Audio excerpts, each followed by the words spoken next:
আসসালামু আলাইকুম। এসএসসি 2025 সকল শিক্ষার্থীবৃন্দ, আশা করছি তোমরা সকলে ভালো আছো। আমরা আজকে আলোচনা করব সাধারণ গণিত অর্থাৎ সেট অধ্যায়টি নিয়ে। আমি ধারাবাহিকভাবে ভিডিও আপলোড করার চেষ্টা করব এখন থেকে। তো তোমরা যারা আমার এই চ্যানেলে নতুন, অবশ্যই চ্যানেলটি সাবস্ক্রাইব করে পাশে থাকা বেল আইকনটি অন করে রাখবেন, যাতে প্রতিদিন ভিডিও আপলোড করার সাথে সাথে তার নোটিফিকেশন পেয়ে যান। আমি যে কাজটি করব অর্থাৎ এসএসসি 2025-এর যে সাধারণ গণিত বইটি আছে সেই বইটির উপর পূর্ণাঙ্গ রূপে ভিডিও আপলোড করার চেষ্টা করব এবং সেই সাথে প্রত্যেকটা অধ্যায়ের যে বেসিকগুলো আছে সেই বেসিকগুলো আমি ক্লিয়ার করব এবং তারপরে এমসিকিউ প্রিভিয়াস অর্থাৎ এমসিকিউ যেগুলো আছে সেগুলো, সেই সাথে সিকিউ কীভাবে সলভ করা যায় খুব সহজেই, সেই টেকনিকগুলো অল এভরিথিং থাকতেছে তোমাদের জন্য। তো তোমাদের একটি কাজ করতে হবে, এই চ্যানেলটি সাবস্ক্রাইব করে পাশে থাকা বেল আইকনটি অন করে রাখতে হবে। তো আর কথা নয়, আজকের ক্লাসটি আমি এখন শুরু করছি সেট ও ফাংশন দ্বিতীয় অধ্যায়। তো তার আগে আমি ছোট্ট একটু সামারি টানতেছি, এই যে এসএসসি ম্যাথে কিভাবে তোমরা A+ পাবা। তাহলে আমার প্রশ্ন হচ্ছে, এসএসসি অর্থাৎ ম্যাথমেটিক্স যে সাবজেক্টটি আছে এই সাবজেক্টে তোমরা কিভাবে A+ পাবা তার একটা সামারি, ছোট্ট একটু সামারি জাস্ট একবার তোমরা দেখে নাও। আমরা জানি যে আমাদের বিভাগ থাকে 4টা বিভাগ। টোটাল বিভাগ থাকে কয়টা? 4টা বিভাগ থাকে। আমরা জানি এই বিভাগ যে 4টা বিভাগ থাকে, সে 4টা বিভাগের মধ্যে আমরা একটা বিভাগ জানি ক বিভাগ। আমরা একটা জানি কি বিভাগ? ক বিভাগ। ক বিভাগের মধ্যে মোস্ট ইম্পর্টেন্ট যে 100% এই চ্যাপ্টারগুলো আমাদেরকে পড়তেই হবে, সেই ইম্পর্টেন্ট চ্যাপ্টারগুলো হচ্ছে দ্বিতীয় অধ্যায় অবশ্যই পড়তে হবে, তৃতীয় অধ্যায়, চতুর্থ অধ্যায় স্কিপ করব। চতুর্থ অধ্যায় না পড়লেও চলবে, কিন্তু আমি করাবো, চতুর্থ অধ্যায় আমি করাবো। তো মোস্ট ইম্পর্টেন্ট যে চ্যাপ্টারগুলো আছে সেগুলোর কথা আমি বলতেছি, যেগুলো তোমাদেরকে অবশ্যই পড়তে হবে। এই অল্প সময়ের মধ্যেও যদি আমরা চ্যাপ্টারগুলো A to Z কভার করতে পারি তাহলে অনায়াসে আমরা 20 থেকে 25টা এমসিকিউ এবং সেই সাথে আমরা প্রায় অর্থাৎ 70-এর মধ্যে অনায়াসে 60-65 তুলতে পারবো। এই অধ্যায়গুলো অবশ্যই কভার করতে হবে। তারপরে আমাদের পড়তে হবে, অর্থাৎ আমাদের যে 11 অধ্যায় আছে এইটা পড়তে হবে। 12 অধ্যায়টা এমসিকিউর জন্য বেস্ট, এমসিকিউর জন্য অবশ্যই পড়তে হবে, এবং 13 অধ্যায়। তো আমি যদি বলি এই কয়টা অধ্যায়ের মধ্যে সবচেয়ে মোস্ট ইম্পর্টেন্ট যেটা দ্বিতীয় অধ্যায়, তৃতীয় অধ্যায়, 13 অধ্যায় এবং সেই সাথে 11 অধ্যায়। এই 4টি অধ্যায় তোমাদের জন্য মোস্ট ইম্পর্টেন্ট, অবশ্যই পড়তে হবে, বাদ দেওয়ার কোনো অপশন নেই। আচ্ছা, তারপরে বাকি যে চ্যাপ্টারগুলো আছে এমসিকিউর জন্য অল চ্যাপ্টার, কিন্তু সিকিউর জন্য এই 4টে চ্যাপ্টার মোস্ট ইম্পর্টেন্ট, পড়তেই হবে। আচ্ছা, এখন আমি যদি বলি খ বিভাগের মধ্যে যেগুলো জোর দিয়ে পড়তে হবে আর কি, আমাদের খ বিভাগ। এই খ বিভাগ অংশটাকে আমরা বলি জ্যামিতি অংশ। কি অংশ? জ্যামিতি অংশ। এই জ্যামিতি অংশের মধ্যে আমরা আলোচনা করতেছিলাম এসএসসি 2K25, এসএসসি 2K25। অবশ্যই তোমরা যারা এসএসসি 2K25-এর সকল শিক্ষার্থী এই ভিডিওটি তোমরা দেখবা, অবশ্যই দেখবা, কারণ এই ভিডিওটির মধ্যে তোমাদের অনেক কিছু থাকবে এবং এই ধারাবাহিক যে ভিডিওগুলো এখন আমি কন্টিনিউ আপলোড করব, এই ভিডিওগুলো দেখলেই তোমাদের এসএসসি প্রস্তুতি পূর্ণাঙ্গ রূপে হয়ে যাবে ইনশাআল্লাহ। তোমরা জাস্ট আমার জন্য একটু দোয়া করো, আমি যেন পূর্ণাঙ্গ রূপে ভিডিওগুলো আপলোড করতে পারি। ওকে, তো জ্যামিতীয় অংশের মধ্যে যে অংশগুলো আছে সেটা হচ্ছে আমাদেরকে অবশ্যই পড়তে হবে ষষ্ঠ অধ্যায়, তারপর সপ্তম অধ্যায় এবং অষ্টম অধ্যায়। আরও জ্যামিতির অধ্যায় আছে, কিন্তু মোস্ট ইম্পর্টেন্ট এই 3টে অধ্যায়। এই 3টে অধ্যায় মোস্ট ইম্পর্টেন্ট, পড়তেই হবে, বাদ দেওয়া যাবে না। যদি কেউ এখান থেকে বাদ দিতে চান তাহলে আমি বলবো অষ্টম অধ্যায়টা 3 স্টার মার্ক, এটা যদি পড়েন এর সাথে যে কোনো একটা অধ্যায়, হয় 6 অধ্যায় অথবা 7 অধ্যায়। এখন কিছু শিক্ষার্থী আছে যারা অষ্টম অধ্যায় বৃত্ত খুব ভালো বোঝেন না, তাহলে তাদের জন্য আমি সাজেস্ট করব এই দুটো অধ্যায় খুব ভালোভাবে পড়তে হবে, এবং যারা মোটামুটি বৃত্ত বোঝেন তাদের জন্য অষ্টম অধ্যায়, আর যারা বোঝেন না তাদের জন্য ষষ্ঠ এবং সপ্তম অধ্যায়। এবং তারপরে আমাদের গ বিভাগের মধ্যে যে অংশটা থাকতেছে গ বিভাগ, এখানে যে অংশটা আমাদের থাকতেছে সেটা হচ্ছে ত্রিকোণমিতি। যে অংশটা এখানে আমরা আলোচনা করব ত্রিকোণমিতি। এই ত্রিকোণমিতির মধ্যে যে চ্যাপ্টারগুলো আছে সেগুলো হচ্ছে নবম অধ্যায়, দশম অধ্যায় আর 16 মানে পরিমিতি, ত্রিকোণমিতি ও পরিমিতি। এই কয়টা অধ্যায় ত্রিকোণমিতি ও পরিমিতির মধ্যে আমাদের পরিমিতি থেকে অবশ্যই, আমি যদি বলি তোমাদেরকে অবশ্যই এই 16 অধ্যায়টি পড়তেই হবে আর নবম অধ্যায় পড়তে হবে। দশম অধ্যায় যদি কেউ চান তো পড়বেন, না চাইলে না পড়লেও চলবে, কিন্তু নবম অধ্যায় আর 16 অধ্যায় অবশ্যই পড়তে হবে। ইভেন তারপরে ঘ বিভাগের মধ্যে একটা অংশ আছে ঘ বিভাগ, এখানে যদি আমরা তাকাই তাহলে দেখব পরিসংখ্যান নামে একটা অধ্যায় আছে, পরিসংখ্যান। এই পরিসংখ্যান এটা হচ্ছে আমাদের 17 অধ্যায়। এই অধ্যায়টা থেকে একটা সৃজনশীল মাস্ট থাকবেই, সেটা সবাইকে অ্যান্সার করতে হবে। তাহলে আমরা যদি বলি প্রত্যেকটা বিভাগ থেকে মিনিমাম একটা করে, আমরা যদি এইভাবে বলি এই বিভাগ থেকে একটা, তাহলে 4টে বিভাগ থেকে 4টা, আরও থাকে 3টা, এখান থেকে 2টা, মানে ক বিভাগ থেকে 2টা, খ বিভাগ থেকে 2টা, গ বিভাগ থেকে 2টা, এই টোটাল 6টা, আর হলো ঘ বিভাগ থেকে একটা। এই টোটাল 7টা প্রশ্নের অ্যান্সার করতে হবে। আচ্ছা, তারপরও বিভাগ ওয়ারি যদি কয়টা করে প্রশ্ন অ্যান্সার করব, কারো যদি কোথাও সমস্যা হয়ে থাকে আমাকে অবশ্যই জানাতে পারো, এবং সেই সাথে এই ভিডিওর কমেন্ট বক্সে জানাতে পারো কারো কোথাও সমস্যা আছে কি না। আচ্ছা, তো এখন আমাদের টার্গেট হচ্ছে, আমি আবারও বলতেছি এমসিকিউ, আমি আবারও জোর দিয়ে বলতেছি এমসিকিউ যদি তোমরা অবশ্যই ভালো করতে চাও, এবং 30-এর মধ্যে 28, 29 কিংবা 25, 26, 25-26-এর জন্য অধ্যায় স্কিপ করলেও চলবে, কিন্তু 30-এর মধ্যে দেখা যাবে যে 28, 29 ওঠানোর জন্য অল চ্যাপ্টার অবশ্যই পড়তে হবে। অল চ্যাপ্টার অবশ্যই পড়তে হবে এমসিকিউর জন্য। আর সিকিউর জন্য যেগুলো আমি সাজেস্ট করলাম, যে অধ্যায়গুলো আমি বললাম, এই অধ্যায়গুলো পড়লে ইনশাল্লাহ কভার আপ হবে, এবং আমরা 70-এ উঠাতে পারবো। যে অধ্যায়গুলোর কথা বললাম, এই অধ্যায়গুলো যদি আমরা পূর্ণাঙ্গ রূপে প্রিপারেশন নিতে পারি তাহলে আমরা 70-এই উঠাতে পারবো। আর সেই সাথে এমসিকিউর জন্য অল চ্যাপ্টার আমাদেরকে বেসিক পড়তে হবে, অল চ্যাপ্টারের বেসিক, ঠিক আছে। আচ্ছা, তো আজকে আমি সেট ও ফাংশন এই অধ্যায়টি থেকে, সেট ও ফাংশন এই অধ্যায়টি থেকে আমি আজকে একদম পূর্ণাঙ্গ রূপে বেসিক বিষয়টা, অর্থাৎ একদম কনসেপ্টটা ক্লিয়ার করব।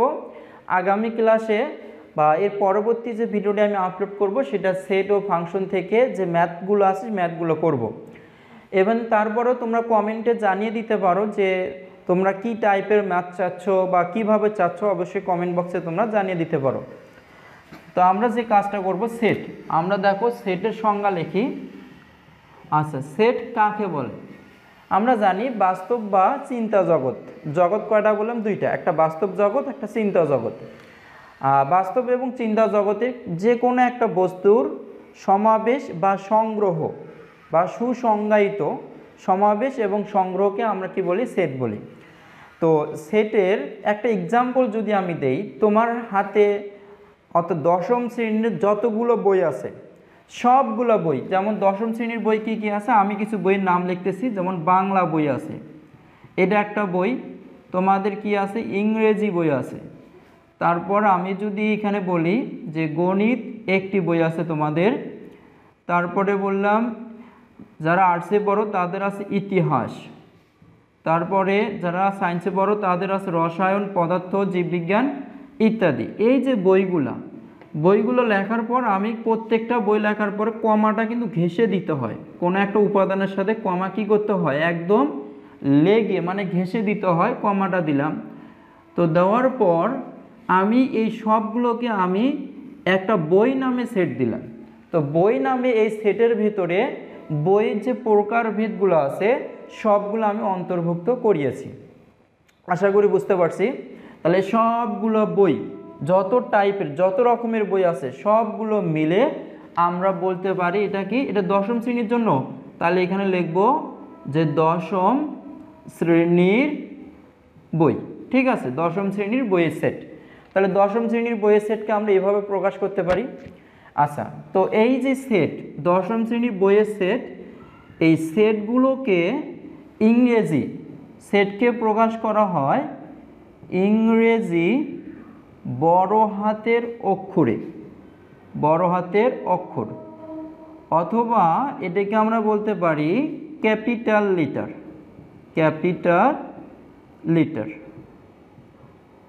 এই যে ইংরেজি মানে A B C D X Y তারপর কি জেড, এইভাবে আমরা সেটগুলোকে প্রকাশ করে থাকি। তাহলে এখন প্রশ্ন করতে পারেন, এখানে যেগুলো লিখছি বাংলা ইংরেজি গণিত, এগুলো হচ্ছে প্রত্যেকটাই সেটের উপাদান, প্রত্যেকে সেটের উপাদান। আচ্ছা, সেই অনেকগুলো উপাদান নিয়ে যা গঠিত হয় তাকেও আমরা সেট বলতে পারি। আচ্ছা, তো আমরা এইরকম এ একটা সেট দিলাম, সেকেন্ড ব্র্যাকেট দিলাম, এখানে লিখলাম এক্স ওয়াই জেড। একটা বিষয় ভালোভাবে খেয়াল করুন, এক্স ওয়াই জেড এগুলো হচ্ছে এলিমেন্ট, এলিমেন্টগুলো স্মল লিটারে হয় আর সেটগুলো ক্যাপিটাল লিটারে হয়। এখন এক্সটা কি আমার এ সেটের অন্তর্ভুক্ত আছে, সেটাকে আমরা কিভাবে প্রকাশ করব? লিখব x is an element, element of কি সেট? এ সেট। আমরা এভাবে লিখলাম যে এ সেটের উপাদান হচ্ছে এক্স। আচ্ছা, আমরা যদি লিখি যে পিটা কি, এই জায়গার মধ্যে কি পি আছে? নাই। তাহলে লিখতে পারি P is not an element, element of A set, মানে পিটা এই সেটের অন্তর্ভুক্ত না। এটাকে আমি অন্যভাবেও প্রকাশ করতে পারি। দেখেন, আমি লিখতে পারি Y is belongs to, Y is belongs to কি? এ। তার মানে ওয়াইটে হচ্ছে এ সেটের অন্তর্ভুক্ত একটি উপাদান, এটাকে আমরা বলতে পারি। আর আরেকটা বিষয়, এলিমেন্ট চিহ্ন হচ্ছে ঠিক এরকম, এটা হচ্ছে এলিমেন্ট চিহ্ন। তো আমরা এটাকে, যেহেতু ওয়াই হচ্ছে এ সেটের অন্তর্ভুক্ত একটি উপাদান, তাহলে আমি লিখতে পারি ওয়াই এলিমেন্ট এ। তাহলে ওয়াইটে কার ভিতরে আছে? এ সেটের ভিতরে আছে বা এ সেটের মধ্যে আছে। দেখো পিটে কিন্তু এ সেটের মধ্যে নেই, তাহলে লিখতে পারি পি ডাজ নট এলিমেন্ট, এটা কি? এ সেটের মধ্যে নাই।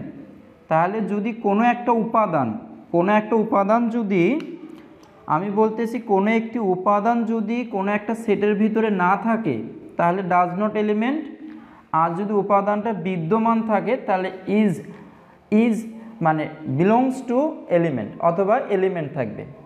আশা করি টপিকটা আমরা বুঝতে পারছি। এখন যদি আমি একবারে বিষয়টা একটু ক্লিয়ার করি তাহলে দেখবেন যে এইরকম, এখানে লিখলাম 2 3 4, 2 কি এই সেটের মধ্যে আছে? এবার ক্লিয়ার করতেছি, দেখেন। তাহলে এখানে 2 কি এই সেটের মধ্যে আছে? তাহলে লিখব 2, এলিমেন্ট চিহ্ন দেব, সেট দেব এ। এটা দ্বারা বুঝবো কি 2 হচ্ছে এ সেটের অন্তর্ভুক্ত একটি উপাদান। এখানে লিখলাম 5, 5 কি এ সেটের মধ্যে যে উপাদানগুলো আছে তার মধ্যে কি 5 আছে? অবশ্যই নাই। তাহলে এইভাবে আমি মাঝখান থেকে কাটিয়ে দেবো, দিয়ে লিখব এ। 5 হচ্ছে এ সেটের অন্তর্ভুক্ত কোনো উপাদান নয়। তাহলে এইভাবে এগুলোকে আমরা প্রকাশ করে থাকি। এখন আমরা যে কাজটা করব, সেট প্রকাশের পদ্ধতি। তো সেটকে আমরা দুই ভাগে প্রকাশ করতে পারি। একটা হচ্ছে সেট প্রকাশের পদ্ধতি, সেট প্রকাশ, এটা দুইভাবে আমরা প্রকাশ করতে পারি। একটা হচ্ছে তালিকা পদ্ধতি, তালিকা পদ্ধতি, আর একটা হচ্ছে গঠন পদ্ধতি, গঠন পদ্ধতি। তালিকা পদ্ধতি জিনিসটা একটু বোঝেন।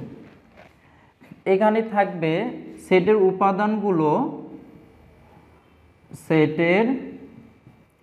উপাদান কি থাকবে, সুনির্দিষ্ট থাকবে, সুনির্দিষ্ট। এটাকে আমি একটু মজা করে বলি, অর্থাৎ একটা লিস্ট থাকবে। তুমি কি করবে, 1 2 3 4 5 এইভাবে একটা লিস্ট তৈরি করবা। লিস্ট এটাই হবে আমাদের তালিকা পদ্ধতি। আমি যদি গঠন পদ্ধতি বলবো, তাহলে সেটের উপাদান সুনির্দিষ্টভাবে থাকবে না। সেটের উপাদানগুলো কিভাবে থাকবে তার একটা সাধারণ ধর্ম এখানে থাকবে। তার মানে এটাকে আমরা বলতে পারি কি থাকবে, শর্ত থাকবে। শর্ত থাকবে মানে অর্থাৎ উপাদানগুলো কিভাবে থাকবে তার একটা শর্ত থাকবে গঠন পদ্ধতিতে। এক্সাম্পল দিলে টপিকটা ক্লিয়ার হয়ে যাবে। তালিকা পদ্ধতি সেটের উপাদান সুনির্দিষ্ট থাকবে। যেমন আমি একটা এক্সাম্পল দিচ্ছি, 2 4 6 8 10। এই যে উপাদানগুলো এ সেটের ভিতরে যে উপাদানগুলো আছে এগুলোকে আমি কি এইভাবে প্রকাশ করলাম, 2 4 6 8 10। এটা হচ্ছে গঠন পদ্ধতি না, এটা হচ্ছে তালিকা পদ্ধতি, মানে লিস্ট আকারে থাকবে। ওকে, এটাকেই যদি আমরা গঠন পদ্ধতিতে রূপান্তর করি তাহলে কীরকম হবে, ঠিক এই যে এলিমেন্টগুলো আছে, এই যে উপাদানগুলো আছে, এই উপাদানগুলোর মাঝে কি সম্পর্ক আছে সেই সম্পর্কটা আমরা একটা শর্তের মাধ্যমে প্রেজেন্টেশন করব। সেটা হবে আমাদের গঠন পদ্ধতি। আচ্ছা, তো এখন আমরা লিখলাম এখানে এ সেট। তাহলে দেখতে পারতেছি যে এক্স, যেন এক্স এলিমেন্ট কি হতে পারে, এগুলো স্বাভাবিক সংখ্যা হতে পারে, বাস্তব সংখ্যা হতে পারে, এইরকম পূর্ণ সংখ্যা হতে পারে। আমি লিখলাম এক্স যেন এক্স এলিমেন্ট এন, স্বাভাবিক সংখ্যা, এবং এই স্বাভাবিক সংখ্যা এবং জোড় সংখ্যা। তো আমি বলতে পারি কি, জোড় সংখ্যা। আচ্ছা, স্বাভাবিক জোড় সংখ্যা, তাহলে এক্স যেন এক্স এলিমেন্ট এন, কমা দিয়ে লিখলাম জোড় সংখ্যা, এবং দিয়ে লিখবো শর্তটা কি আছে, তো মানে জোড় সংখ্যা কিন্তু শুরু কোথায় থেকে, 2 থেকে। তাহলে 2 এর সমান বা 2 থেকে শুরু বা 2 থেকে বড়, মানে 2 এর সমান এর থেকে বড়। তাহলে 2 এর পরে বা 2 থেকে বড় সংখ্যাটা তারপরে কি 4। তাহলে এখানে লিখলাম এক্স কত দূর পর্যন্ত চলবে, 10 পর্যন্ত। এইভাবে আমি প্রকাশ করতে পারি। এখন এই শর্তটা আমি বিভিন্নভাবে প্রকাশ করতে পারি। এটা একটা গেল, আরেকভাবে প্রকাশ করতে পারি 1 থেকে বড়। এক্সের মানগুলো হবে 1 থেকে বড়, কোথায় থেকে, 11 থেকে ছোট। আমরা যদি বলি 1 থেকে বড় 11 থেকে ছোট, তাহলে স্বাভাবিক সংখ্যাগুলোর মধ্যে জোড় সংখ্যা কী কী, 1 থেকে বড় জোড় সংখ্যা হচ্ছে 2, আর 11 থেকে ছোট জোড় সংখ্যা হচ্ছে 10। তাহলে এটাকে আমি আরও একভাবে প্রকাশ করতে পারি, 2 এর সমান বা এর থেকে বড়, আবার 10 এর সমান বা তার থেকে ছোট। এটা তো প্রকাশ করছি। এখানে লিখতে পারি আমরা 11। যখন আমি 11 লিখলাম তখন আমি কিন্তু মাঝখানে এই যে সমান চিহ্নটা দিয়েছিলাম এটা দিব না। তার মানে আমরা বুঝতেছি কি, এক্সের মানটা হলো 2 এর সমান বা তার থেকে বড় কিন্তু 11 থেকে ছোট। এইভাবে এটাকে আমরা প্রকাশ করতে পারি। আরেকভাবে প্রকাশ করা যায়, সেটা হচ্ছে 1 থেকে বড় এক্সের মানটা কিন্তু 10 এর সমান। দেখেন এই 4টা ভাবে আমরা কন্ডিশনগুলো দিতে পারি বা গঠন পদ্ধতিতে 4টে ভাবে অ্যাপ্লাই করতে পারি। ঠিক আছে, আমি বলতেছি ক্লাসগুলো করতে যদি কারো কোথাও সমস্যা হয়ে থাকে অবশ্যই এই ভিডিওর কমেন্ট বক্সে জানাবা যে আমার এই জায়গাতে বুঝতে অসুবিধা হচ্ছে। তারপরে এই ভিডিওটা যদি আমি একটু দ্রুত ক্লাসগুলো নেব, প্রয়োজনে তোমরা বারবার রিপিট করে ভিডিওগুলো দেখবা, তাহলে মোটামুটি প্রত্যেকটা টপিক সুন্দরভাবে বুঝতে পারবা। ওকে, ঠিক আছে, আমরা গঠন এবং তালিকা বুঝলাম, আর একটা কি তালিকা, দুটো বুঝলাম। এই গঠন তালিকার মধ্যে যে শর্ত থাকে, শর্ত থেকে বের করা, এগুলো প্র্যাকটিস করতে হবে। আমি আরেকটা দেখাই। আচ্ছা, তার আগে আমাদের কিছু সেট উপাদান থাকে যেগুলো আমাদের মুখস্থ করতে হবে। যেমন আমি লিখলাম আর, এটা কি, এটা হলো সকল বাস্তব সংখ্যার সেট। এটা লিখলাম যে বাস্তব সংখ্যার সেট, বাস্তব সংখ্যার সেট। তার মানে কি? তার মানে হলো এরকম, আর এর ভিতরে যে সংখ্যাগুলো থাকবে এখানে কমা দিয়ে 0, 1 থাকতে পারে, 1.5, √3, এরকম সংখ্যাগুলো থাকতে পারে যেগুলো কি হবে, সকল বাস্তব সংখ্যা হবে। আশা করি বুঝতে পারছি। তারপরে আমরা লিখলাম n দ্বারা লিখব সকল স্বাভাবিক সংখ্যার সেট, স্বাভাবিক সংখ্যা। তাহলে n দ্বারা কি বুঝবো? সকল স্বাভাবিক সংখ্যা। মানে যদি তোমরা দেখো x এলিমেন্ট n, তার মানে কি বুঝবা? যে n এর ভেতরে অর্থাৎ n এর মধ্যে যে উপাদানগুলো আছে সেগুলোই আমার কার মান হবে? x এর মান হবে। তাহলে আমি লিখতে পারি n, তাহলে n কি স্বাভাবিক সংখ্যা কাকে বলে? 1 2 3 4 5 6 ডট ডট ইত্যাদি সংখ্যাকে স্বাভাবিক সংখ্যা বলে। তাহলে লিখবো 1 2 3 4 এই ডট ডট, এই সংখ্যাগুলো স্বাভাবিক সংখ্যা। যেহেতু আমি লিখছি x এলিমেন্ট n, তার মানে x এর যে উপাদানগুলো সেগুলোই হচ্ছে আমাদের এগুলা 1 2 3 4 5 6 7 ডট ডট ইত্যাদি। x এর যে উপাদানগুলো সেগুলো হচ্ছে আমাদের এই উপাদানগুলো। আমরা বুঝতে পারছি, এইভাবে আমাদেরকে বুঝতে হবে। তারপরে দেখুন আমরা এখানে লিখতে পারি কিউ। কিউ বোঝায় কি? মূলদ সংখ্যা, মূলদ সংখ্যার সেট। এই মূলদ সংখ্যার সেটকে আমরা কি দ্বারা প্রকাশ করি? কিউ দ্বারা প্রকাশ করি। কিউ হচ্ছে মূলদ সংখ্যার সেট। তাহলে এখন প্রশ্ন করতে পারেন, স্যার মূলদ সংখ্যা কি? আমি বলি যে মূলদ সংখ্যা হচ্ছে যে সকল সংখ্যাকে পি ভাগ কিউ আকারে প্রকাশ করা যায়। দ্যাটস মিন পি ভাগ কিউ আকারে প্রকাশ করা যাবে যেখানে কিউ ডাজ নট ইকুয়াল 0। এটা হচ্ছে আমাদের মূলদ সংখ্যার কন্ডিশন। যেমন হতে পারে 1/2, 3/5 ডট ডট ইত্যাদি সংখ্যাগুলো আমাদের কি হবে? মূলদ সংখ্যা হবে। আচ্ছা, তারপরে এইরকম তাহলে আমরা কি বুঝলাম? আর হচ্ছে সকল বাস্তব সংখ্যা, n হলো সকল স্বাভাবিক সংখ্যা, এই জেড দ্বারা বুঝবো সকল পূর্ণ সংখ্যা। আর এই জেডের ভিতরে কি থাকবে? -2, -1, তারপরে 0 1 2 এভাবে চলতে থাকবে। অর্থাৎ জেডের ভিতরে কি হবে? জেডের ভিতরে যে উপাদানগুলো হবে সবগুলো শূন্য সহ সকল ধনাত্মক সকল ঋণাত্মক। এই শূন্য সহ সকল ধনাত্মক সংখ্যাগুলোকে আমরা কিন্তু আরেকটা সংখ্যা বলতে পারি, সেটা হচ্ছে অঋণাত্মক সংখ্যা। শূন্য সহ সকল ধনাত্মক সংখ্যাকে আমরা কি বলি? অঋণাত্মক সংখ্যা বলি। এখন যদি আমরা জেড প্লাস লিখি তাহলে কি হবে? এই থার্ড ব্র্যাকেটের মধ্যে উপাদানগুলো কি হবে? Z plus. তাহলে সেকেন্ড ব্র্যাকেটের মধ্যে যে উপাদানগুলো হবে সেগুলো কিন্তু 1 2 3 ডট ডট এই সংখ্যাগুলো হবে। মানে জেড প্লাস বলতে ধনাত্মক পূর্ণ সংখ্যাকে মেনশন করা হচ্ছে। আবার যদি লিখি জেড মাইনাস তাহলে কি হবে? অর্থাৎ -2 -1 এইরকম, অর্থাৎ -2 -1, তারপরে দিলাম -3। এই যে উপাদানগুলো অর্থাৎ জেড মাইনাস দ্বারা বোঝায় সকল ঋণাত্মক সংখ্যার উপাদান, আর জেড প্লাস দ্বারা বোঝায় সকল ধনাত্মক সংখ্যার উপাদান, আর শূন্য সহ সকল ধনাত্মক সকল ঋণাত্মক সংখ্যাকে আমরা কি বলে থাকি? পূর্ণ সংখ্যা বলে থাকি। এই টপিকটা অবশ্যই মাথায় রাখবেন। ওকে, তাহলে আমরা এইভাবে কিছু উপাদানগুলোকে প্রকাশ করলাম। মানে সেটের যে উপাদানগুলো আমরা চিনব কিভাবে, এগুলোকে আমরা চিনলাম এখন। আচ্ছা, এখন আমরা যেগুলো আলোচনা করব সেটা হচ্ছে সসীম সেট। আচ্ছা, সসীম সেট বলতে কি বোঝায়? সসীম সেট, এই সসীম সেট হচ্ছে যে সেটের উপাদান সংখ্যা গণনাযোগ্য বা যে সেটের উপাদান সংখ্যা গণনা করে শেষ করা যায় বা সম্ভব বা কাউন্টেবল, সেগুলোকে আমরা সসীম সেট বলবো। যেমন এ একটা সেট লিখলাম, এখানে লিখলাম 2 3 4 5 6 ডট ডট লিখলাম 101। দেখেন তো এ সেটের উপাদান সংখ্যা লাস্টে কি একটা উপাদান আছে না? অবশ্যই। মানে যে সেটের উপাদানগুলো দেখবো যে লাস্টে কি থাকবে? একটা উপাদান থাকবে, সেগুলো আমরা অর্থাৎ সসীম সেট বলতে পারি। যেমন আমি আরেকটা লিখলাম এখানে, এটা লিখলাম বি ইকুয়াল 2 4 6 8 10 ডট ডট এখানে দিলাম 2n, তার মানে 2n পর্যন্ত চলবে। তার মানে এই সেটটা অবশ্যই আমাদের কি হবে?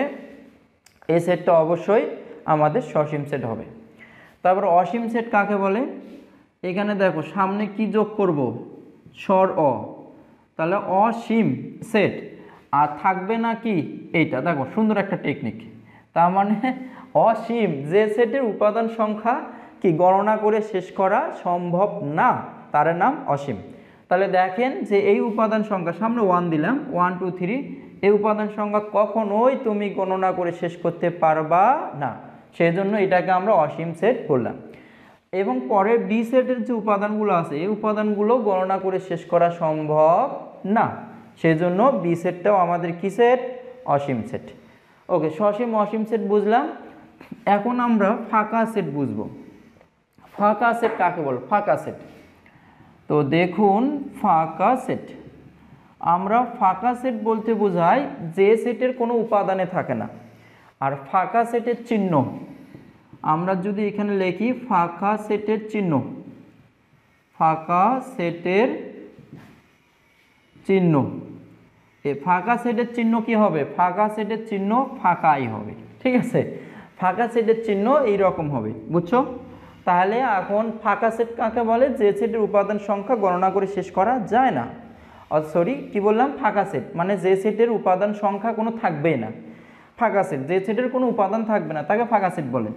যেমন আমরা একটা সেট লিখলাম, এখানে যদি বলি x যেন x এলিমেন্ট n স্বাভাবিক সংখ্যা, এবং আমি বলে দিলাম x এর মানটা অর্থাৎ 1 থেকে বড় কিন্তু 2 থেকে ছোট। দেখেন যে x এর মানটা কী হবে? 1 থেকে বড় 2 থেকে ছোট।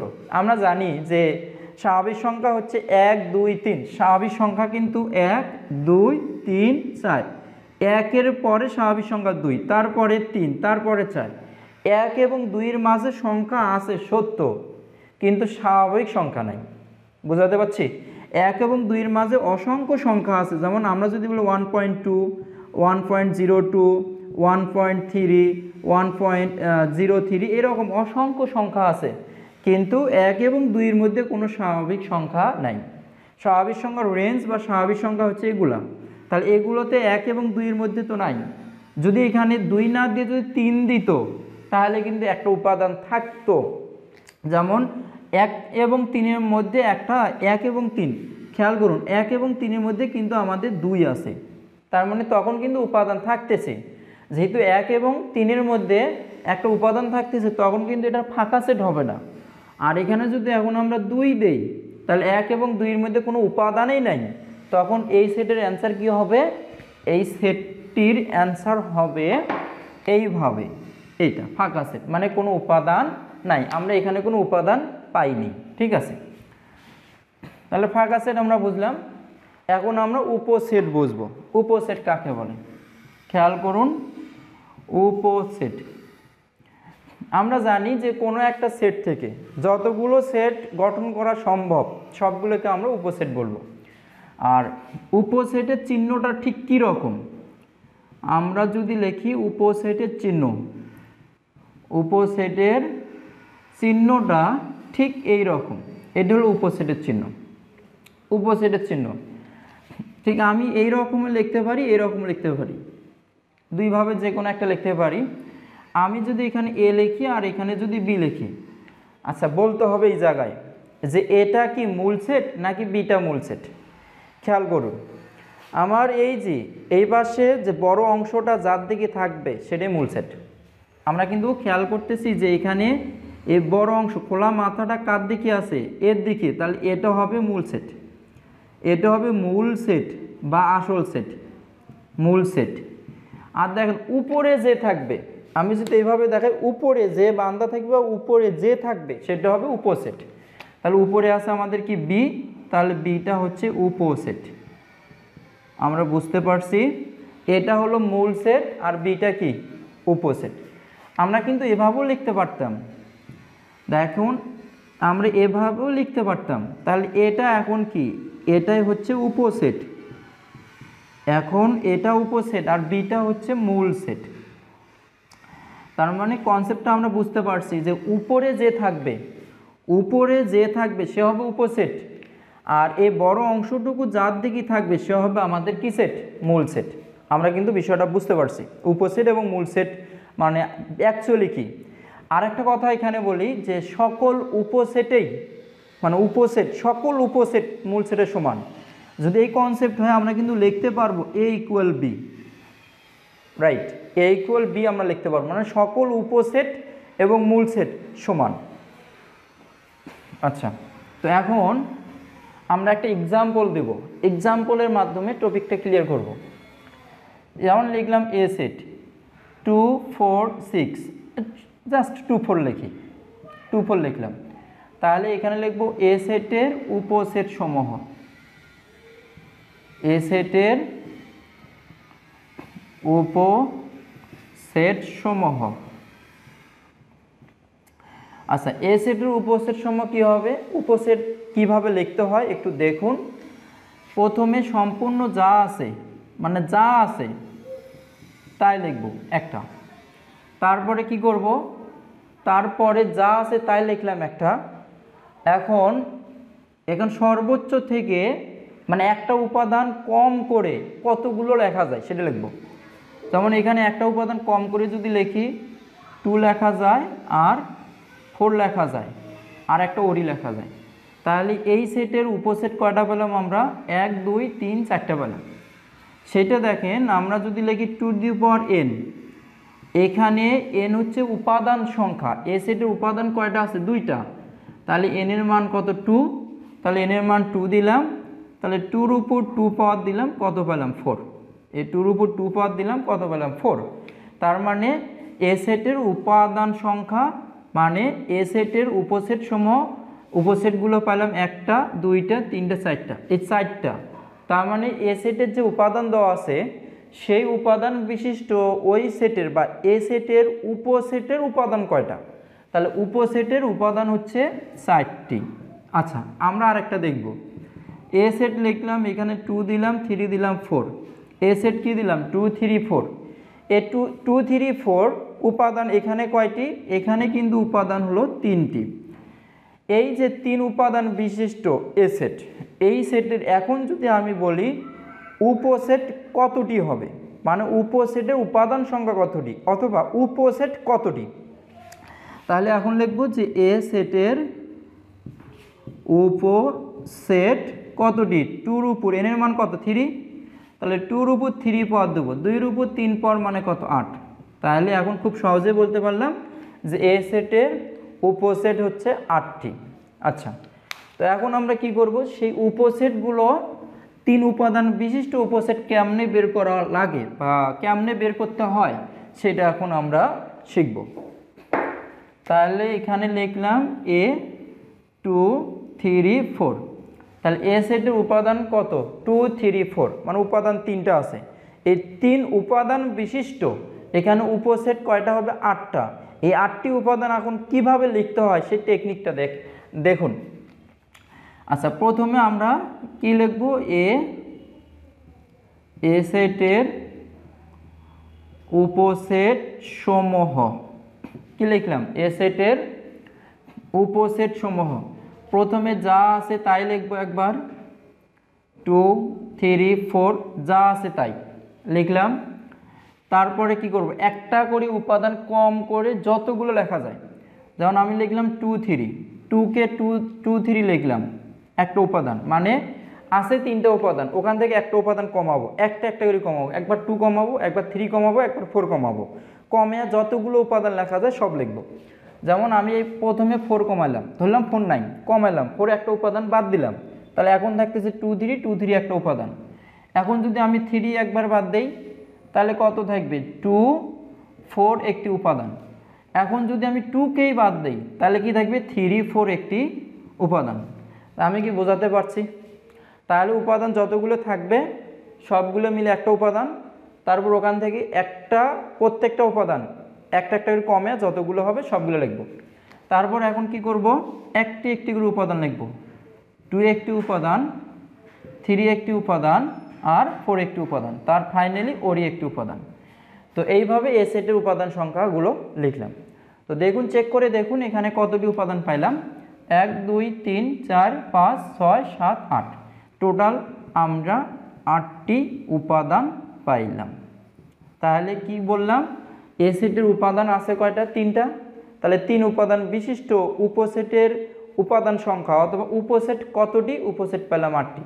এখন খেয়াল করুন, এই তো এই পুরো সেটটাকে যদি আমরা বি দ্বারা প্রকাশ করি, খেয়াল করুন এই সবগুলো উপসেট মানে সবগুলোকে যদি বি দ্বারা প্রকাশ করি তাহলে বি কিন্তু আমাদের উপসেট, তার মানে বিটা কি থাকবে, উপরে থাকবে, আর এটা হলো আমাদের মূল সেট। এইভাবে প্রকাশ করতে হয়। তাহলে যেটা উপসেট হবে সেটা কি থাকবে, উপরে, আর যেটা মূল সেট হবে সেটা থাকবে এই তো খোলা চিহ্নের কি ভিতরে। আশা করি বুঝতে পারছি।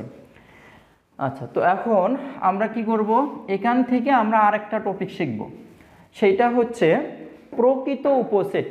আমরা কি বললাম, প্রকৃত উপসেট বললাম। তো 2 3 4 লিখলাম, লিখবো যে এ সেটের প্রকৃত উপসেট, প্রকৃত উপসেট সমূহ। তাহলে প্রকৃত উপসেট সমূহ, একটা বিষয় খালি বুঝুন, প্রকৃত উপসেট বললেই যে মানে যে সেটটা থাকবে, সহজ কথায় যে সেটটা থাকবে শুধুমাত্র ওই সেটটা বাদে যতগুলো উপসেট হবে সবগুলোই মিলে গঠিত সেটই হবে প্রকৃত উপসেট। তো দেখুন আমরা কিন্তু এইটা এখানে লিখছিলাম, শুধুমাত্র এইটা এখান থেকে কি করব, বাদ দিয়ে দেব, শুধু এইটা বাদ, আর বাকি যতগুলো আছে যেমন 2 3 অর্থাৎ যেমন এখানে 3 বিশিষ্ট 2 3, যেমন 2 3 আছে, 2 4 আছে, 3 4 আছে, এই তো মানে এই মূল সেটটা বাদ, ওইটা বাদে বাকি যতগুলো সেট থাকবে সবগুলো হবে কি প্রকৃত উপসেট। সেজন্য আমরা এইভাবে একটা জিনিস লিখব যে প্রকৃত উপসেট। তো প্রকৃত উপসেট সেটা হবে 2n-1। এটা হলো প্রকৃত উপসেট বের করার একটা শর্টকাট, 2n-1। তো এখানে দেখুন এই সেটের উপাদান সংখ্যা কয়টা, 3টা। তাহলে লিখলাম এই সেটের উপাদান সংখ্যা 3টি। তাহলে এখন যদি বলি প্রকৃত উপসেট কতটি,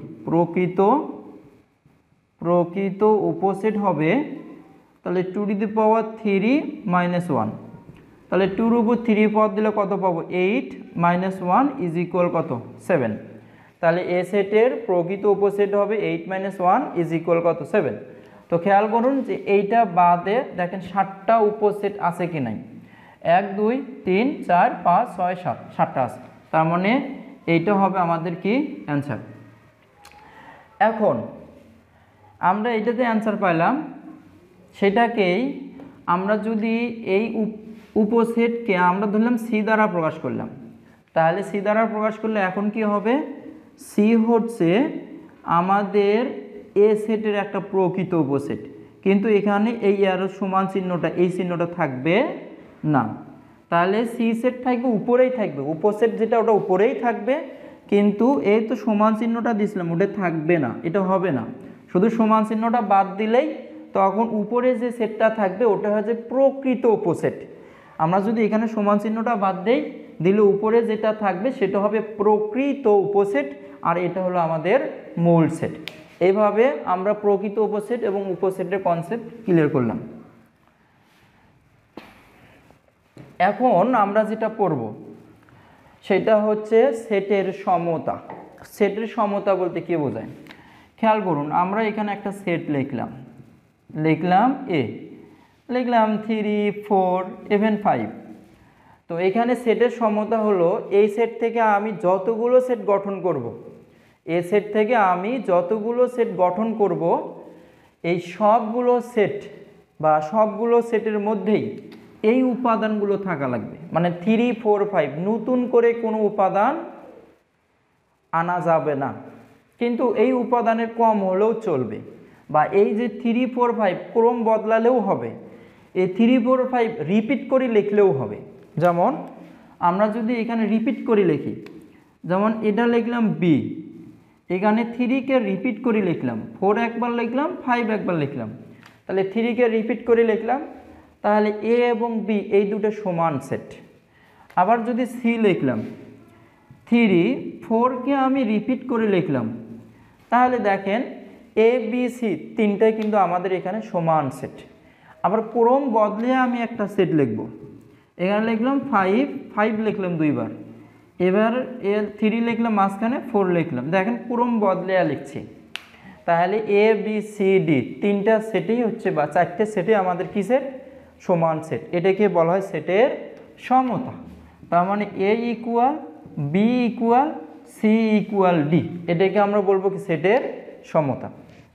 আচ্ছা, এখন আমরা পড়ব কি? এখন আমরা পড়ব সেটের অন্তর। ওকে, কি পড়ব এখন? সেটের অন্তর। সেটের অন্তর বলতে কি বোঝায়? সেটের অন্তর হলো মানে দুইটা সেটের মাঝে বিয়োগফল। আমরা যদি এখানে লিখি এ একটা সেট দেই, যেমন লিখলাম 2 3 4, এটা দিয়ে শুরু করছে, আজকে এটা দিয়ে শেষ করবো ইনশাল্লাহ। 2 3 4 এটা হলো আমাদের একটা এ সেট।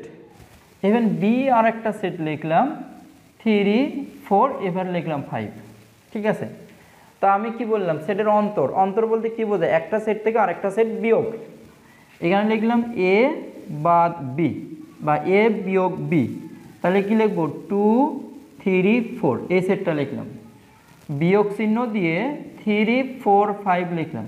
একটা জিনিস মাথায় সেট আপ দিয়ে নাও, সেটা হলো বি সেটের মধ্য থেকে যে উপাদানগুলো প্রথম সেটের সাথে ম্যাচিং খাবে, যে উপাদানগুলো মিলবে, যেমন 3 3 এটার সাথে ম্যাচিং খাইছে, প্রথম সেট থেকে সেটাকে আউট করে দেবেন, বাদ দিয়ে দেবেন। তারপরে দেখেন এখানে 4 এ 4 ম্যাচিং খাইছে, 4কে বাদ দিয়ে দেবেন। কিন্তু 5 আছে, 5 কিন্তু আর এখানে নাই, তাহলে 5 নিয়ে আমাদের কোনো মাথা ব্যথাও নাই।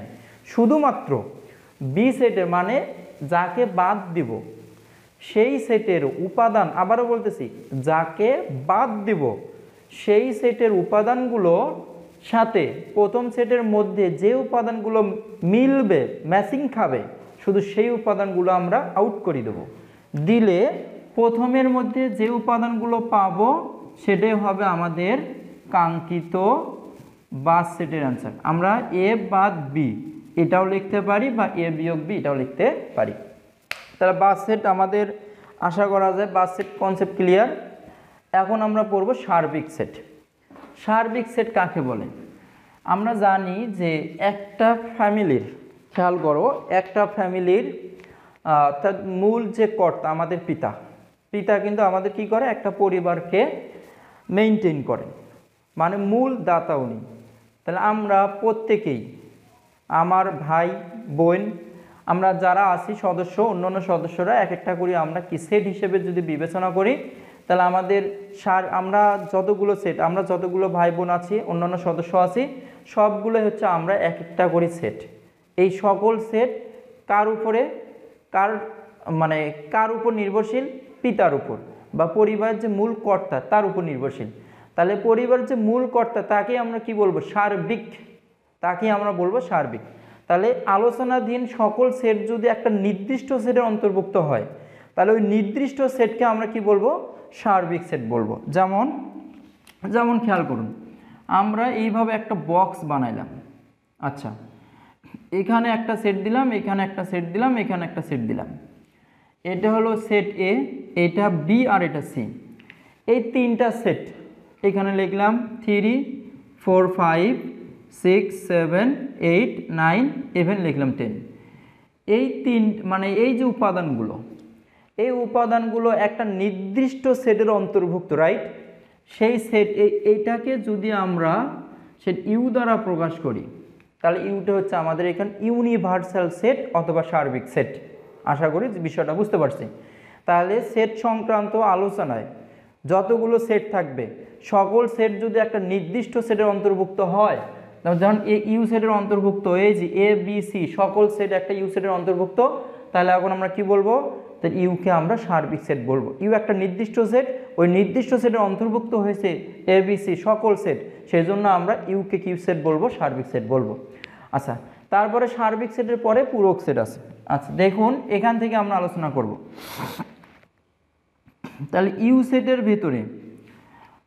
সেটের ভিতরে যে উপাদানগুলো আমরা লিখছি, 3 লিখলাম, 4 5 6 7 8 9 এবং 10, এটা হল ইউ সেটের অন্তর্ভুক্ত সকল উপাদান। তারপরে এ সেটের অন্তর্ভুক্ত উপাদানগুলো কি কি? 3 4 7, দেখেন এই যে 3 4 7 মানে এ সেটের ভেতরে যা যা আছে সেগুলো লিখলাম। এখন খেয়াল করুন, বি সেটের যে উপাদানগুলো লিখবো, এই বি সেটের ঘরটার মানে বি সেট যে ঘরটাকে প্রকাশ করছে, যে বক্সটা, যে গোলাকার চিহ্নটা, তার ভিতরে যে উপাদানগুলো আছে সেটা হলো বি সেটের উপাদান, সেগুলো লিখবো 4 লিখলাম, 5 6 7 8। ওকে, আর একটা আছে আমাদের সি সেট। এই সি সেটের অন্তর্ভুক্ত মানে সি, এই যে লাল কালার দিয়ে যে বক্সটা দিলাম, এর ভিতরে যে উপাদানগুলো আছে সেটা কি কি দেখতে পারতেছি আমরা, 7 8 9 আর 10। এই উপাদানগুলো কোথায় আছে, সি সেটের মধ্যে আছে। এখন বলছে পূরক সেট। পূরক সেটের কনসেপ্টটা কি, আমরা যদি কোনো একটা সেটের পূরক সেট বলি, সার্বিক সেট থেকে নিজেকে বাদ দেওয়া লাগবে। আমার পূরক সেট যদি বলি তাহলে পিতা থেকে আমি বাদ, এটা হলো আমার পূরক সেট। আমি যদি এ সেট, মানে বিষয়টা কি বোঝাতে পারছি, সার্বিক সেট মানে পূরক সেট হচ্ছে পূরক সেট, পূরক সেট হচ্ছে নিজেই সার্বিক সেট থেকে বাদ, ওটা হলো পূরক সেট। আচ্ছা, আমরা যদি তাহলে পূরক সেটের চিহ্ন কি, পূরক সেট এর চিহ্নটা কি হবে, এর উপর এই তো এটা হলো কমপ্লিমেন্ট সাইন, অথবা এর উপর এইভাবে সি, এইভাবে পূরক সেটকে প্রকাশ করা হয়। এটার অর্থ কি, সার্বিক সেট থেকে বাদ দিব কাকে, একে। আমরা যদি বি এর পূরক সেট চাই, তা বির উপর কমপ্লিমেন্ট চাই, সার্বিক সেট থেকে বাদ দেবো বিকে। সির যদি আমরা কমপ্লিমেন্ট চাই তাহলে এখানে লিখবো সি, সি লিখলাম, তো সার্বিক সেট থেকে বাদ দেবো সিকে। মানে কোনো একটা সেটের পূরক, আমরা বাদ সেট তো কাজ মানে এই পূরক সেটের যে বাদ দেওয়ার কাজটা তো আমরা একটু আগেই শিখলাম। ওকে, ইভেন এই কাজগুলো আমরা সৃজনশীল প্র্যাকটিস করতে গিয়ে আরও শিখবো ইনশাল্লাহ। তো আমরা পূরক সেট বুঝলাম যে কোনো একটা সেটের পূরক সেট কি, সার্বিক সেট থেকে তাকে বাদ দিতে হবে। যদি আমার এই আমার আঙ্গুল দেখতে পাচ্ছেন, আমি যদি এই আঙ্গুলটার পূরক সেট চাই তাহলে এখানে যে 5টা আঙ্গুল আছে তার মধ্য থেকে আঙ্গুলটাকে বাদ দেওয়া লাগবে, দিয়ে যেটা থাকবে 4টা আঙ্গুল আছে, তাহলে এই সেটের পূরক সেট হচ্ছে আমার এই হাতের 4টা আঙ্গুল। আশা করি টপিকটা বুঝতে পারছি। আচ্ছা, তো এখন আমরা সংযোগ সেটের নিয়ে একটু আলোচনা করব, সংযোগ সেট। ওকে, একটু খেয়াল করুন, কিন্তু আমরা একটা ভেন চিত্রের মাধ্যমে সংযোগ সেটটা বোঝার চেষ্টা করতেছি।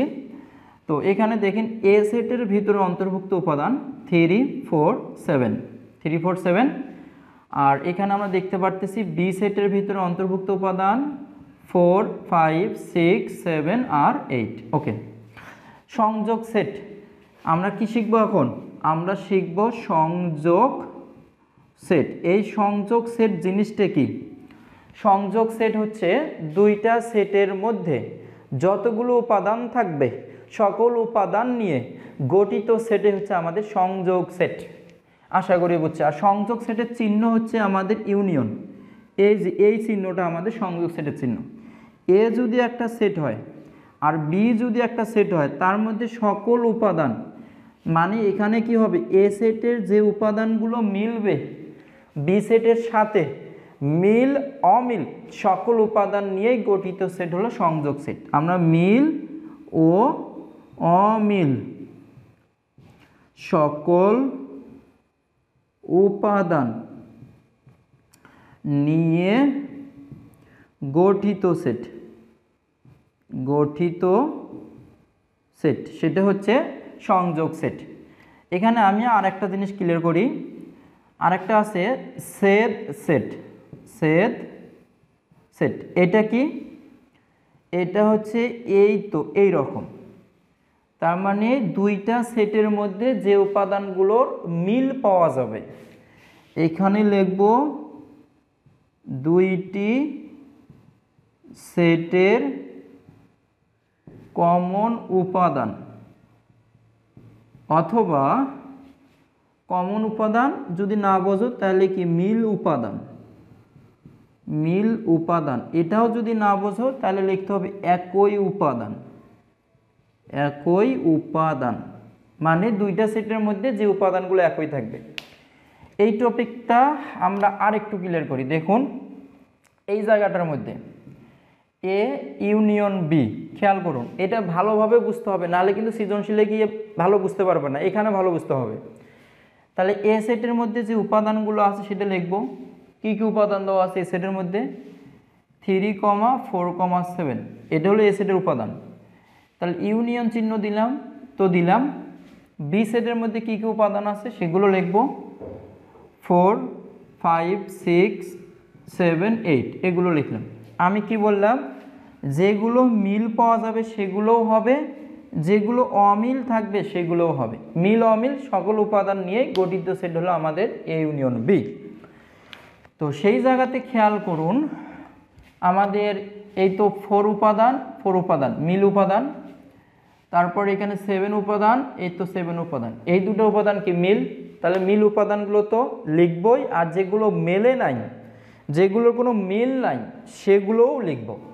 তাহলে আমরা কি, তাহলে 3 কি মিলছে, মেলে নাই, 3ও লিখব। কেন লিখব, কারণ এই তো ইউনিয়ন চিহ্ন দেওয়া আছে। ইউনিয়ন বলতে গরিব ধনী সকল মানুষ নিয়েই একটা ইউনিয়ন গঠিত হয়। তো সেই জন্য মনে করেন যে 3 হলো গরিব মানুষ, 3 গরিব মানুষ। একটা ইউনিয়নের মধ্যে ওয়ার্ড আছে, ধরলাম এটা একটা ওয়ার্ড আর এটা একটা ওয়ার্ড, তাহলে এখানে ওয়ার্ড হলো দুইটা ওয়ার্ডের মধ্যে ধনী ব্যক্তি আছে। ধরেন একটা ওয়ার্ডের মধ্যে একজন 4 কোটি টাকার মালিক, আর একটা ওয়ার্ডের মধ্যে আরেকজন আছে 4 কোটি টাকার মালিক, তাহলে দুইজনে ধরলাম ধনী ব্যক্তি, সেই জন্য দুইজনের মাঝে মিল আছে। আর 3 কি, 3 মানে 4-এর সাথে কোনো মিল নাই, 3 হলো গরিব ব্যক্তি। তাহলে সেই বলে কি গরিব ব্যক্তি ছাড়া কি ইউনিয়নটা গঠিত হতে পারবে? নো, পারবে না। সেই জন্য ইউনিয়ন হচ্ছে সকল উপাদান নিয়ে গঠিত সেট, বা সকল মানুষ নিয়ে একটা ইউনিয়ন যেমন গঠিত হয়, সকল উপাদান নিয়ে একটা আমাদের ইউনিয়ন সেট গঠিত হবে। ওকে, তাহলে 3, তারপরে কি 4 আছে, 4 লিখবো, তারপর 5 6 7 মিল আছে, 7 লিখবো, তারপর লিখলাম 8। এটা হচ্ছে আমাদের কি ইউনিয়ন সেট। তাহলে এ ইউনিয়ন বি এর কেচ্ছা কাহিনী এখানেই শেষ। তারপরে কি করব, A intersection B. Intersection B সেটটা কিভাবে কাজ করব, ইউনিয়নের জায়গা জাস্ট আমরা চিহ্নটা চেঞ্জ করে দেবো, এ ইন্টারসেকশন বি করে দিলাম। তো এখন আমাদের অ্যান্সার কিন্তু চেঞ্জ হয়ে যাবে। ওই তো দুইটা ওয়ার্ডের মধ্যে যে ধনী ব্যক্তিগুলা শুধু তাদেরকে নিয়ে গঠিত সেট, এটা হলো কমন, মানে একই উপাদান বিশিষ্ট, মানে একই উপাদান নিয়ে গঠিত সেট। তো দেখুন এখানে 4 আর 4 মিল আছে, তো দুই জায়গাতে 4 4 মিল আছে, তাহলে আমরা কি লিখবো, 4 লিখলাম। এখানে 7, এখানে 7 মিল আছে, 7 লিখলাম। তাহলে এটা হচ্ছে আমাদের এ ইন্টারসেকশন বি এর অ্যান্সার, এ ইন্টারসেকশন বি। তাহলে এ ইউনিয়ন বি আর এ ইন্টারসেকশন বি মানে ছেদ সেট আর হলো সংযোগ সেট। এই টপিকটা আশা করি বুঝতে পারছেন। ইভেন তারপরে এখন আমরা নিচ্ছেদ সেট সম্পর্কে জানব। নিচ্ছেদ সেট,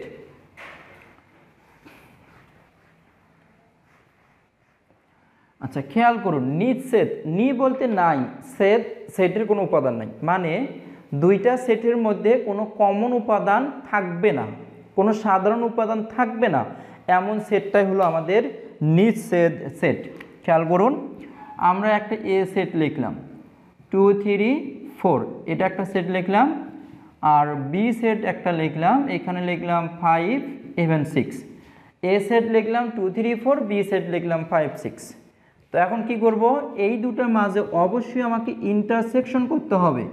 যদি করি তাহলে এ সেটের উপাদান লিখব 2 3 4, আর ইন্টারসেকশন চিহ্ন দিয়ে বি সেটের উপাদান লিখলাম 5 আর 6।